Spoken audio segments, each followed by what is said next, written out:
महाराष्ट्रातली पण खरखर अशीच क्लिअर करायची भाई आल्यामुळे खरखर क्लिअर झाली. खरखर तशी पिंपरी चिंचवडची नक्कीच क्लिअर झाली, पण विरोधात असणाऱ्या अनेक लोकांच्या मनामध्ये फार मोठा संभ्रम आणि फार मोठी अडचण नक्कीच आलेली आहे. आज आपल्या सर्वांच्या उपस्थितीमध्ये खास करून पिंपरी चिंचवडचे जे सर्व पत्रकार आहेत त्यांच्या उपस्थितीमध्ये इथं आम्ही सर्वजण मिळून जी पत्रकार परिषद इथं घेत आहोत त्या माध्यमातून आपल्या सर्वांना व आपल्या सर्वांच्या माध्यमातून तुमचे जे सर्व रीडर्स असतील, व्ह्युअर्स असतील, तुमचे जे सर्व बघणारे म्हणजे तुमची मीडिया बघणारे जे सर्व लोक असतील यांना एवढंच सांगायचं आहे की युवा संघर्ष यात्रा ही महाराष्ट्रातले युवा मिळून आम्ही सर्वजण 25 ऑक्टोबर पासून ही पदयात्रा सुरू करत आहोत. 800 किलोमीटरपेक्षा जास्त हा प्रवास आम्ही सर्वजण पायी चालून पूर्ण करणार आहोत. 25 तारखेला तुळापूर इथून सुरू झालेली ही यात्रा 7 डिसेंबरला नागपूरला पोहोचेल. 7 डिसेंबर का? तर त्या दिवशी हिवाळी अधिवेशन हे नागपूरला सुरू होत आहे. आपला प्रयत्न हाच आहे की आत्तापर्यंत युवांकडनं आलेले सर्व मुद्दे, तसंच हे सर्व जे पदाधिकारी आहेत महाराष्ट्रातले सर्व पदाधिकारी व अनेक सामाजिक कार्यकर्ते यांच्याकडनं युवांसाठी महत्त्वपूर्ण असणारे जे काही मुद्दे आहेत ना त्या अडचणी आहेत ते आम्ही एकत्रित केल्या आहेत आणि त्याच्यावरच आपल्याला मार्ग काढायचा आहे आणि युवांसाठी लढायचं आहे. या हेतूतून आदरणीय पवार साहेबांच्या आशीर्वादाने आणि मार्गदर्शनाखाली आम्ही ही यात्रा काढत आहोत. 45 दिवस ही यात्रा चालेल. 830 गावातून ही यात्रा जाणार आहे. 10 जिल्हे आणि 28 तालुके असा या यात्रेचा प्रवास राहणार आहे. तसंच दिवाळी आम्ही सर्वजण म्हणजे आम्ही चालणारे 200 लोक असणार आहोत आणि त्या त्या जिल्ह्यामध्ये त्या त्या तालुक्यामध्ये गेल्यानंतर तसंच इतरही जिल्हे जे या रूटवर नाहीत तिथे असणारे युवा पदाधिकारी, सामाजिक कार्यकर्ते, कलाकार या आम्हा सर्वांना या 800 किलोमीटरच्या प्रवासामध्ये युवांना पाठिंबा देण्यासाठी सामील होतील. दिवाळी आमची त्या यात्रेतच जाणार आहे आणि आम्ही सर्वजण मिळून दिवाळी कुठल्या तरी गावामध्ये तिथे असणाऱ्या लोकांबरोबर साजरी करणार आहोत. पाडव्याच्या दिवशी माझी पत्नी असेल, माझ्याबरोबर माझे आई वडील असतील. तसंच जशी सुट्टी स्कूलला माझ्या मुलांना लागेल आणि माझ्याबरोबर जे इतर सर्व पदयात्री आहेत त्यांच्याही मुलांना जेव्हा सुट्ट्या लागतील तेही सुद्धा तिथं चालण्यासाठी येतीलच. अशा पद्धतीने खऱ्या अर्थाने संघर्ष करत ही यात्रा आपण सर्वजण पूर्ण करणार आहोत. आजपर्यंत जेवढ्या मॅचेस इंडिया खेळली त्या सगळ्या जिंकलेल्या आहेत. 2 दिवसांनी इंडिया वर्सेस बांगलादेश ही मॅच होईल. विश्वास आहे की आपली इंडियाची टीम तिथेही जिंकेल आणि वर्ल्ड कपची फायनल मध्ये एक टीम इंडियाची असणारच आहे आणि दुसरी जी कुठली टीम असेल ती असेल. असं असताना सुद्धा वर्ल्ड कपची मॅच ही तिथं असणाऱ्या युवा वर्गांबरोबर एखाद्या गावामध्ये टीव्हीवरच आम्हा सर्वांना बघायला लागणार आहे. त्याचं मुख्य कारण आपण ही यात्रा रथामधून नाही तर एका गाडीमधून काढू शकलो असतो, पण आज युवकांना जे सोसावं लागतंय, युवकांच्या पालकांना जे सोसावं लागतंय, डिग्री झाली, डबल डिग्री झाली, कॉलेजवर खर्च झाला, स्पर्धा परीक्षा देत असताना क्लासेसवर खर्च झाला, इंजिनियर झालेत पण हाताला काम नाही, प्रोफेशनल झालेत पण हाताला काम नाही, आणि याच्यासाठी जो संघर्ष महाराष्ट्रातील लोक करत आहेत तो संघर्ष आमच्या या संघर्ष यात्रेपेक्षा कितीतरी मोठा आहे. पण त्याच संघर्षाचं एक प्रतीक म्हणून ही युवा संघर्ष यात्रा असणार आहे. आणि याच्यामध्ये जे मुद्दे घेतले, ज्याच्यामध्ये कॉन्ट्रॅक्ट भरती हा जो GR आहे तो रद्द करण्यात यावा, तसंच स्पर्धा परीक्षेच्या माध्यमातून ज्या काही परीक्षा घ्यायच्या त्या लवकरात लवकर घेण्यात याव्यात, तसंच निकालसुद्धा हा लवकर लावण्याची जरूरत तिथं आहे. शाळा दत्तक योजना ही योजनासुद्धा कुठेतरी प्रायव्हेटायझेशनची पहिली पायरी आहे असं आमच्या सगळ्यांचं मत आहे.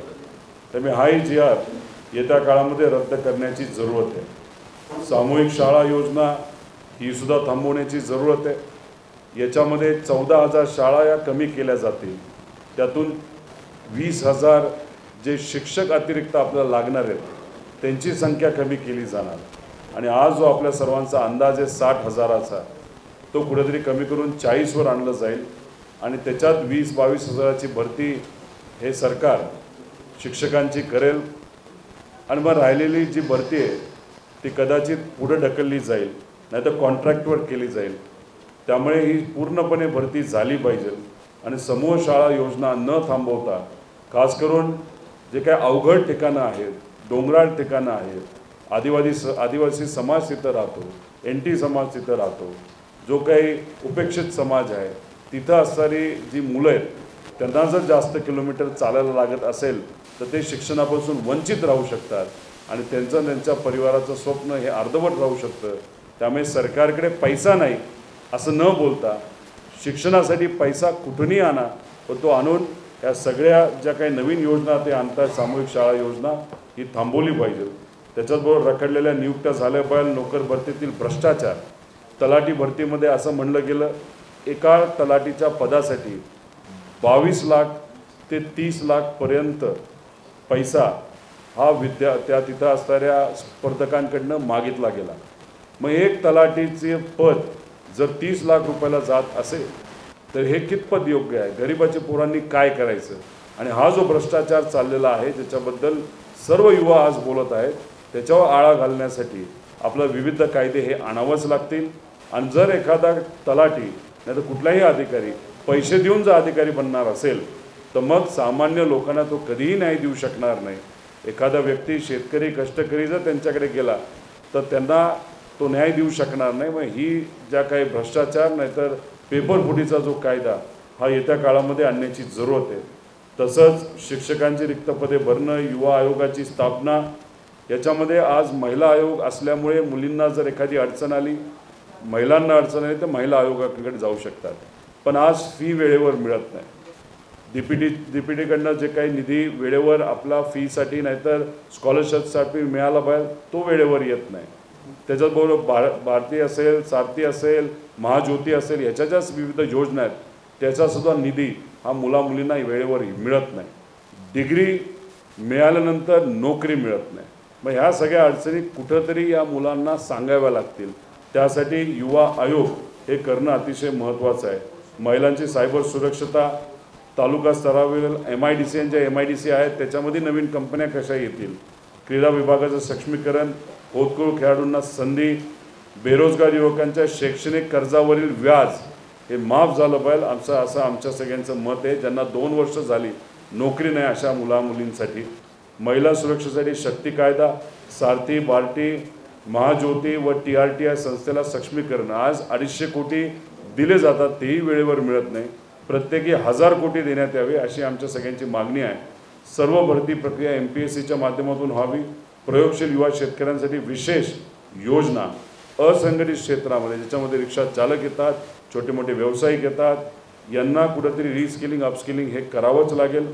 त्यासाठी योजना, विद्यार्थ्यांची जिल्हानिहाय अद्ययावत वसतिगृह, छत्रपती संभाजीनगर म्हणजे औरंगाबाद, नाशिक, अहमदनगर, नागपूर, कोल्हापूर, सोलापूर, अमरावती या 2 टायर सिटीमध्ये IT क्षेत्रासाठी वाव देण्यासाठी वेगळी पॉलिसी. आणि जिथं IT सेक्टर आहे त्यासाठी एक वेगळी पॉलिसी आणून आज या सेक्टरला काय अडचणी, जसं पिंपरी चिंचवडमध्ये जे काही IT सेक्टर आहे, नाही तर हिंजेवाडीमध्ये IT सेक्टर आहे, ते जेवढं आहे तेवढंच राहिलेलं आहे, एक्सपॅन्ड नाही झालं. त्याला प्रमुख कारणं ट्रान्सपोर्टची कारणं आहेत, ट्रॅफिकची कारणं आहेत, रोडची कारणं आहेत, इन्फ्रास्ट्रक्चरची कारणं आहेत, अजून काही चांगल्या अट्रॅक्टिव्ह योजना सरकारकडनं तिथं अजून कंपन्या कशा येतील यासाठी आणायला पाहिजे, जे काहीही झालेलं नाही. त्यासाठी सुद्धा जिथं IT सेक्टर आहे ते अजून स्ट्रेंथन करण्यासाठी वेगळी पॉलिसी आपल्याला आणता येईल का, असे विविध मुद्दे आम्ही सर्वांनी मिळून घेतलेले आहेत. पण हे मुद्दे इथंच थांबतील असं नाही. अनेक वेळा अनेक लोक फोन करतात, म्हणतात हाही मुद्दा तुम्ही ॲड करा. जसा एका मुलींनी लातूरवरनं फोन केला आणि तिने विनंती केली की आम्हाला शाळेत जायला बसेस वेळेवर मिळत नाही, मी 11वीची विद्यार्थी आहे, मग आम्हाला हात करावे लागतात, कोणाच्याही गाडीत जावं लागतं, तिथं भीती वाटते, आणि शाळेतून कॉलेजवरनं परत जाताना आम्हाला 2-2 तास बस स्टॉपवर थांबावं लागतं. त्यामुळे STचं सक्षमीकरण करून विद्यार्थ्यांसाठी काय चांगलं करता येईल यासाठी सुद्धा योजना आपल्याला आणाव्या लागतील. असे विविध गोष्टी आपण सर्वांनी मिळून याच्यामध्ये घेतलेल्या आहेत. पत्रकारांकडनं सुद्धा त्यांच्या बाबतीतला एखादा मुद्दा जर आमच्याकडे आला तोही मुद्दा 100% आम्ही सर्वजण मिळून घेऊ. ही यात्रा आपल्या सगळ्यांची आहे, ही यात्रा अराजकीय यात्रा आहे आणि याच्यामध्ये अनेक लोक आज सहभागी होताना आपल्या सर्वांना बघायला मिळतात. अनेक संघटनांनी याच्यासाठी पाठिंबा दिलेला आहे. अनेक दानशूर लोकांनी कुणी बसेस दिलेल्या आहेत वापरण्यासाठी, कुणी धान्य दिलेलं आहे, कुणी टेंट्स दिलेले आहेत, कुणी बरंच काही फोटोग्राफी मोफत करणार आहेत, व्हिडिओग्राफी मोफत करणार आहेत. अशा पद्धतीने अनेक युवा या यात्रेमध्ये सहभाग विविध पद्धतीने घेत आहेत. त्यांचं मी मनापासून आभार व्यक्त करतो. इथं प्रेस कॉन्फरन्स घ्यायचं कारण म्हणजे पिंपरी चिंचवडमध्ये अख्ख्या महाराष्ट्रातले लोक इथं शांततेत काम करत आहेत, राहत आहे. पिंपरी चिंचवड हे एक महाराष्ट्राचं प्रतीक आहे आणि याच्यामुळे इथं येऊन आपल्याशी संवाद साधून इथे असणाऱ्या युवांना सुद्धा मला आव्हान करायचे, तुम्ही सुद्धा या यात्रेमध्ये सहभाग घेऊ शकता. 24 तारखेला आशीर्वाद दिवस हा आपण ठेवलेला आहे.